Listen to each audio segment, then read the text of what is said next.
जो रुझान पूरे देश से मिल रहे हैं वह रुझान इस बात की ओर पूरे देश के ध्यान को आकर्षित करता है कि आम जनता के मन में एक ही भाव है, वह उत्तर हो, दक्षिण हो, पूरब हो, पश्चिम हो, कि फिर एक बार मोदी सरकार। प्रधानमंत्री मोदी जी ने 10 वर्ष में देश के अंदर जो इसकी तस्वीर को बदली है, आम जन की तकदीर को बदलने के लिए जो एक सकारात्मक पहल किए हैं, उसके प्रति जनता का सकारात्मक रुख भारतीय जनता पार्टी के पक्ष में बिना भेदभाव के समाज के हर तबके का पूरा समर्थन और आशीर्वाद भारतीय जनता पार्टी को प्राप्त हो रहा है। द्वितीय चरण के चुनाव 26 अप्रैल को होने जा रहा है और द्वितीय चरण में 13 राज्यों की 89 सीट्स पे चुनाव होने हैं, जिसमें अभी सूरत की एक सीट पर भारतीय जनता पार्टी के प्रत्याशी निर्विरोध भी एक सीट पर अभी हो चुके हैं। चुनाव इस बात की ओर ध्यान आकर्षित कर रहा है कि संभवतः पहला चुनाव देश का होगा। 18वीं लोकसभा का चुनाव है और अब तक के पहला चुनाव होगा जिसके परिणाम के बारे में पूरा देश आश्वस्त है। आश्वस्ति का भाव इस दृष्टि से क्योंकि मोदी जी ने पिछले 10 वर्ष में देश के अंदर पॉलिटिक्स ऑफ परफॉर्मेंस पर ध्यान देकर के पूरी जवाबदेही के साथ हर एक मोर्चे पर सर्वांगीण विकास के जिन लक्ष्यों को प्राप्त करने की दिशा में प्रयास प्रारंभ किए हैं, आज देश उसका लाभ प्राप्त कर रहा है। मित्रों, इंडी गठबंधन और खासतौर पर कांग्रेस और उनके सहयोगी दलों के जो घोषणा पत्र हैं, घोषणा पत्र के विभिन्न प्रावधानों के खतरनाक इरादों की तरफ ही ध्यान आकर्षित करने के लिए आज हम सब जनता जनार्दन का ध्यान आकर्षित करना चाहते हैं। जनता जनार्दन का ध्यान, और खासतौर पर इन मुद्दों को लेकर के एक तरफ 1970 के दशक में तत्कालीन प्रधानमंत्री श्रीमती इंदिरा गांधी जी ने देश को गरीबी हटाओ का नारा दिया था। गरीबी नहीं हट पाई क्योंकि इस प्रकार के कार्यक्रम नहीं थे। उनके 19 सूत्री 20 सूत्री कार्यक्रम बनते थे, लेकिन वे फाइलों तक कैद होकर के रह जाते थे। शासन स्तर पर अगर किसी गरीब के लिए योजना का लाभ भी देने की बात होती थी तो वह कमीशनखोरी की भेंट चढ़ जाती थी।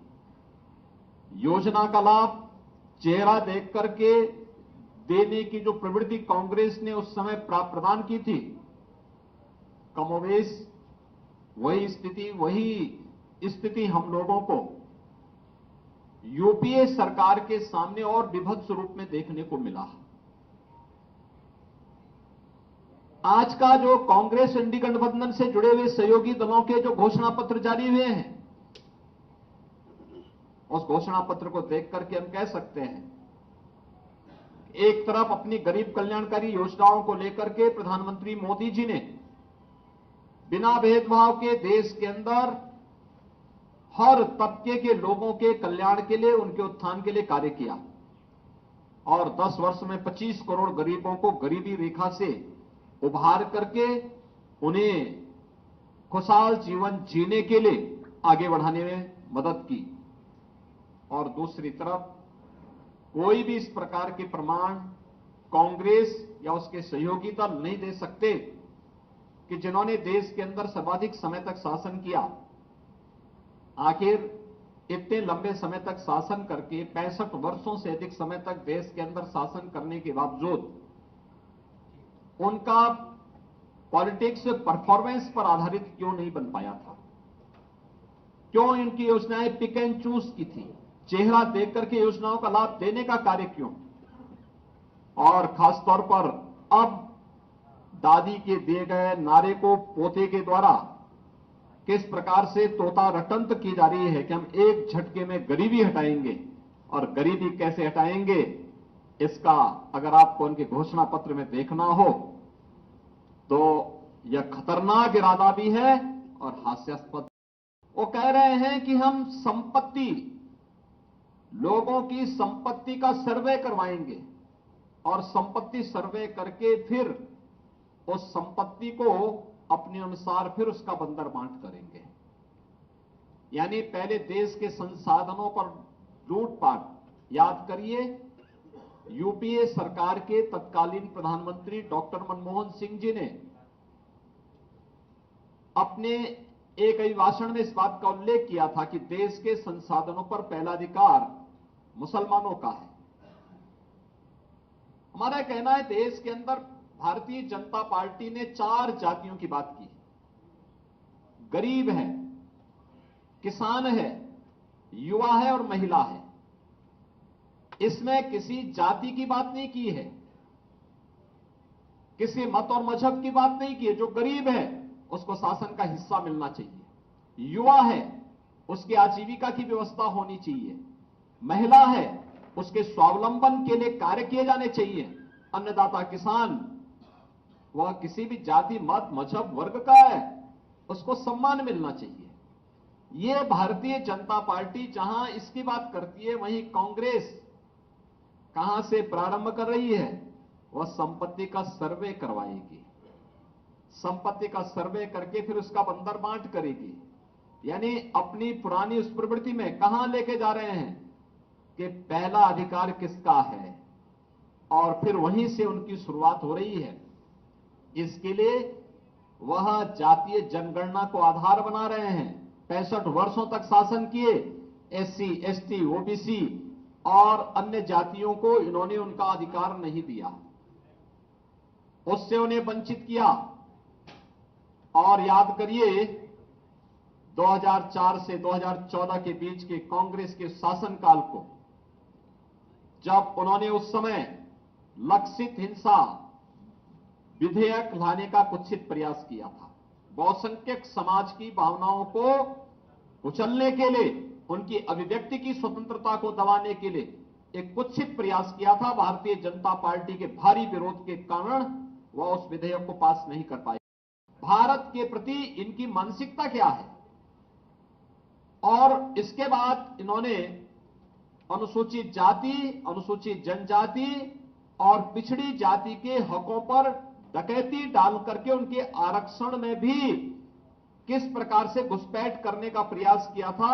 इसके लिए रंगनाथ मिश्रा, जस्टिस रंगनाथ मिश्रा, जो पहले सीजीआई थे, चीफ जस्टिस ऑफ इंडिया थे, बाद में कांग्रेस के सांसद बने, उनकी अध्यक्षता में जो कमेटी बनाई गई, उस कमेटी की सिफारिश कांग्रेस की मंशा के अनुरूप देश के अंदर लागू करने के कुत्सित प्रयास हुए थे, जिसमें एससी, एसटी और ओबीसी के आरक्षण के अधिकार को जबरन कुछ वर्ग विशेष को देने के कुत्सित प्रयास इन्होंने उस समय प्रारंभ किए थे।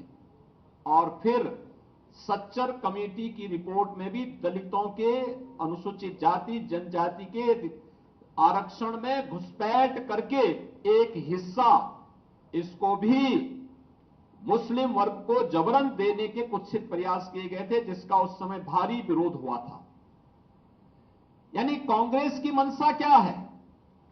कांग्रेस की मंशा और इंडी गठबंधन का मंशा है अनुसूचित जाति, जनजाति और पिछड़ी जाति के अधिकारों पर डकैती डालना, और इसके लिए वे सरकार में आना चाहते हैं। इसके लिए जातीय जनगणना कराना चाहते हैं। इसके आधार पर समाज को, पहले जातीय जनगणना के आधार पर बहुसंख्यक समाज को आपस, सामाजिक ताने बाने को छिन्न भिन्न करने का प्रयास करेंगे, आपस में विभाजित करेंगे, और फिर उसके बाद उनके आरक्षण के अधिकार में जबरन उसका बंदर बांट करने का काम भी इनके द्वारा करने का प्रयास होने जा रहा है। हम सब इस बात को जानते हैं कि कांग्रेस की मंशा हमेशा सत्ता एन केन प्रकारेण सत्ता प्राप्त करनी रही है। वे देश की कीमत पे सत्ता चाहते हैं और देश की कीमत पर उन्हें सत्ता चाहिए। इसके लिए महिलाओं पर बर्बर अत्याचार करने वाली तालिबानी प्रवृत्ति को भारत के अंदर लागू करना चाहते हैं। यानी व्यक्तिगत कानून को कांग्रेस सत्ता में आने के बाद लागू करने की बात करती है। यानी 3 तलाकी को प्रथा से भारतीय जनता पार्टी की मोदी जी के नेतृत्व की सरकार ने देश की आधी आबादी को इसको प्रथा से मुक्त किया, उससे स्वतंत्रता दी। कांग्रेस उसका समर्थन करती है। यानी व्यक्तिगत कानून देश के अंदर हम कहते हैं 2 प्रधान 2 विधान 2 निशान नहीं चल सकते। इसके लिए 1953 में डॉक्टर श्यामा प्रसाद मुखर्जी जी ने अपना बलिदान दिया था। लेकिन कांग्रेस देश के अंदर व्यक्तिगत कानून लागू करिए सरिया कानून लागू करना चाहती है, तालिबानी विध्वंस का समर्थन करना चाहती है। और ये जो कांग्रेस की मंशा है या इंडी गठबंधन की मंशा है, या आधी आबादी का अपमान तो करती ही है, एक खतरनाक इरादे की ओर भी देश का ध्यान आकर्षित करती है। ये जो 2-3 कुछ ये जो महत्वपूर्ण जो देश के सुरक्षा से जुड़े हुए, देश की संप्रभुता से जुड़े हुए, आधी आबादी की गरिमा से जुड़े हुए महत्वपूर्ण मुद्दे हैं, उनमें कांग्रेस की मंशा स्पष्ट उजागर होती है कि उनका इरादा देश के प्रति अच्छा नहीं है। वे एन केन प्रकारेण अपने उस पुराने डीएनए के अनुसार फिर से कार्य करने का प्रयास कर रहे हैं, जिसके कारण 1947 में देश का विभाजन हुआ था, जिसके कारण देश लगातार आतंकवाद, उग्रवाद और अलगाववाद की चपेट में आया था,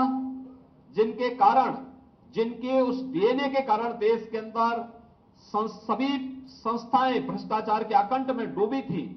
एक अविश्वास का माहौल देश के अंदर खड़ा हो गया था। कांग्रेस इस देश को फिर से उधर ही ले जाना चाहती है। और आज इसीलिए जब लोकसभा चुनाव के हम द्वितीय चरण के लिए मतदान की ओर जाना चाहते हैं, तब मैं प्रदेश और देश के मतदाताओं से अपील करना चाहूंगा कि देश यानी जीवन आपका है, सुरक्षा आपकी है, देश आपका है, वोट भी आपका है। आपका एक वोट आतंकवाद की तरफ भी, आतंकवाद के पुराने दौर को वापस ला सकता है अगर गलत दिशा में गया। और आपका एक वोट भारतीय जनता पार्टी के पक्ष में जाने का मतलब आतंकवाद को सीमा पार ही निपटाने की जो भारतीय जनता पार्टी और हमारी मंशा है, और जिस पर हम लोगों ने पूरी ईमानदारी के साथ काम किया है, भारतीय जनता पार्टी उस अभियान के साथ आगे बढ़। हम लोग देश और प्रदेश के मतदाताओं से यही अपील करेंगे कि वे कांग्रेस और उनके सहयोगी दलों की विभत्स मंशा को, कुत्सित मंशा को कतई सफल न होने दें, क्योंकि यह न केवल अनुसूचित जाति, जनजाति, पिछड़ी जाति के हकों पर डकैती डालने का कुत्सित प्रयास है, बल्कि आधी आबादी को तालिबानी शिकंजे में धकेलने की भी कुत्सित मंशा के साथ ये लोग कार्य करके देश के अंदर तालिबानी विध्वंस को आमंत्रित करने, आतंकवाद को अपने राजनीतिक स्वार्थ के लिए देश के अंदर हावी करने और देश के संसाधनों पर जो डॉक्टर मनमोहन सिंह जी के वक्तव्य रहा है, उस वक्तव्य के अनुरूप देश के अंदर देश के संसाधनों पर एक वर्ग विशेष को हावी करने की कुत्सित मंशा के साथ कांग्रेस कार्य करना चाहती है, जिसको हर मतदाता को जिसके प्रति सतर्क और सावधान रह करके किसी भी प्रकार के उस दुष्प्रवृत्ति को नहीं पनपने देना चाहिए, जो समाज में वैमनस्यता पैदा करे, राष्ट्रीय एकता और अखंडता को चुनौती देने वाला बनता हो, भारत की आत्मनिर्भर भारत और विकसित भारत की संकल्पना में बैरियर का कार्य करता हो। हमें उस प्रकार की किसी भी प्रवृत्ति को आगे नहीं बढ़ने देना चाहिए।